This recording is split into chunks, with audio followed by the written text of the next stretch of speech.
आपसे final comment लेके समझना चाहेंगे कि नीतीश कुमार की क्या मजबूरी है। नीतीश कुमार इस समय कैसे एक्ट करेंगे? अगर पुराने उनके प्रेसिडेंट्स को देखें, पुराने उनके इतिहास को देखें, कि कई बार नीतीश कुमार की एक आदत है कि जब ऐसी घटना होती है तो वो छोड़ देते हैं जिस व्यक्ति को मझधार में, कि वो खुद उससे निपटे।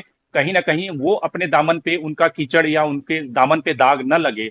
जैसे कि अनंत सिंह का ही केस ले लेंगे, कई बार वो गिरफ्तार हुए, कई बार जेल गए, बाहर आए। आपको लगता है कि नीतीश कुमार इस समय कैसे एक्ट करेंगे? क्योंकि उनके ऊपर एक बहुत बड़ा इस समय रिस्पॉन्सिबिलिटी है कि मुख्यमंत्री होते हुए जो एनडीए का पूरा प्लान है गुड गवर्नेंस का, उसके ऊपर कहीं ना कहीं छींटे पड़ रहे हैं।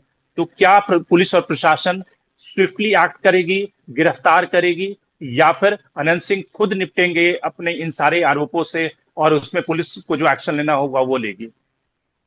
देखिए, नीतीश कुमार का तो जीरो टॉलरेंस का रहा है। आपने देखा होगा, इससे पहले अनंत सिंह की गिरफ्तारी हो या फिर फॉर दैट मैटर किसी की भी गिरफ्तारी हो, उनका हम्म। जीरो टॉलरेंस रहा है। और इसीलिए कहे भी जाते हैं कि बेदाग छवि के हैं नीतीश कुमार। लेकिन जो बात मैं आपको पहले जिक्र कर रहा था, जिस बात का कि भाई जदयू खुद दो खेमे में बट गई थी अनंत सिंह के कैंडिडेचर को लेकर के, दो अलग हम्म। अलग खेमे। एक खेमा साफ तौर से कह रहा था कभी जेल से निकले हैं, टिकट देने की क्या आवश्यकता है, इसमें पार्टी की छवि जो है वो धुंधली होती है। हम्म। अब वो खेमा वो भारी पड़ने की कोशिश करेगा। सवाल तो ये भी खड़े किए जा रहे थे कि क्या मजबूरी थी कि इनको टिकट दिया गया। उंगलियां उठ रही थी अभी चंद ऐसे नेताओं पर जदयू के, जो कहा जाता है कि नीतीश कुमार के बेहद करीबी हैं, लेकिन निर्णय वो खुद ले रहे हैं।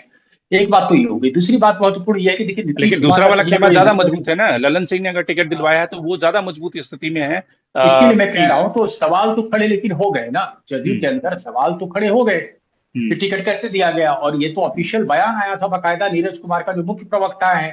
हम्म। इसी जमाने में आपने उनके बयान को सुना होगा ना, कि बिल्कुल। होम्योपैथी दवा देकर के इलाज करेंगे हर वक्त। बिल्कुल। जबकि ये आरोप लगा था कि AK-47 उनके घर पर है, और AK-47 के प्रकरण के बाद किस तरह के बयान आ रहे थे, जदयू की प्रतिक्रियाएं क्या आ रही थी, कि ना हम किसी को बचाते हैं ना हम किसी को फंसाते हैं। तो मुझे हम्म। लगता है वैसी ही स्थिति रहेगी। नीतीश कुमार ना तो बचाने की ना फंसाने की कोई भी कोशिश नहीं करेंगे। अब onus of innocence will entirely lie on Anant Singh. अब लॉ अपना ये लेगा।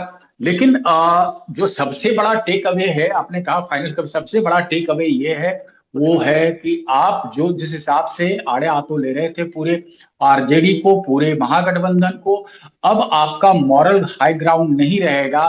क्योंकि लगातार जो ये